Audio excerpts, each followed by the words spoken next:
आपको इस हवाले से एक बार फिर से बताते चलें कि अहम खबर है, आपको बताएं कि इस्तगासा के गवाह वाजिद ज़िया एहतसाब अदालत पहुंच चुके हैं।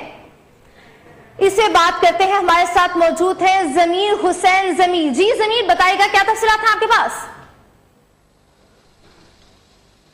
जी बिल्कुल, बड़े केस की बड़ी समाअत जारी है। साबिक़ वज़ीर-ए-आज़म मोहम्मद नवाज शरीफ, कैप्टन रिटायर्ड सफदर और मरियम नवाज तो अदालत से जा चुके हैं और बकायदा अदालत से उनकी तरफ से इस्तदा की गई थी कि उनको जाने की इजाजत दी जाए, तो वो तो यहाँ से जा चुके हैं, लेकिन समाअत अब भी जारी है। और वाजिद ज़िया जो कि JIT के सरबराह है वो यहाँ पहुंचे हैं। उनको आज अदालत ने तलब किया था, जबकि 3 मजीद गवाहान वो भी यहाँ पे अदालत में ही मौजूद है।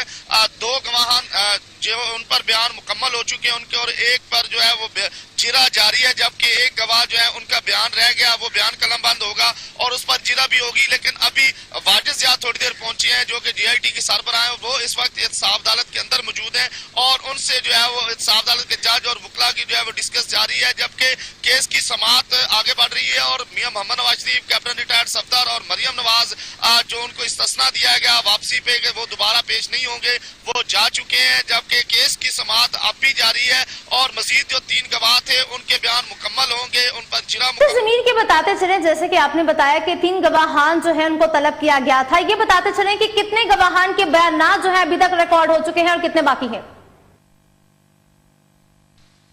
जी बिल्कुल, सुनील एजाज और अब्दुल हनान इन दोनों के बयान कलमबंद हो चुके हैं और सुनील एजाज पर जिरा भी मुकम्मल हो चुकी है। ख्वाजा अरस ने उसमें मुकम्मल तौर पर जिरा भी कर दिया, लेकिन अब जो अब्दुल हनान है उनका बयान मुकम्मल तौर पर कलमबंद हो चुका है, लेकिन उस पर जिरा जारी है क्योंकि उनके डॉक्यूमेंटेशन और मुख्तलिफ चीजों पे जो है वो सवालात किए जा रहे हैं, उस पे जिरा जारी है। और उसके बाद वाजिद ज़िया भी यहाँ अदालत पहुंच चुके हैं और मजीद जो तीसरे गवाह रिजवान है उसका बयान भी होना है और उस पर भी जिरा होनी है, लेकिन इस वक्त तक समाअत जारी है। जी, समाअत जारी है, जिरा भी हो रही है। बहुत शुक्रिया ज़मीर हुसैन ज़मीर, हमारे साथ मौजूद थे, तफसीलात से आगाह कर रहे थे।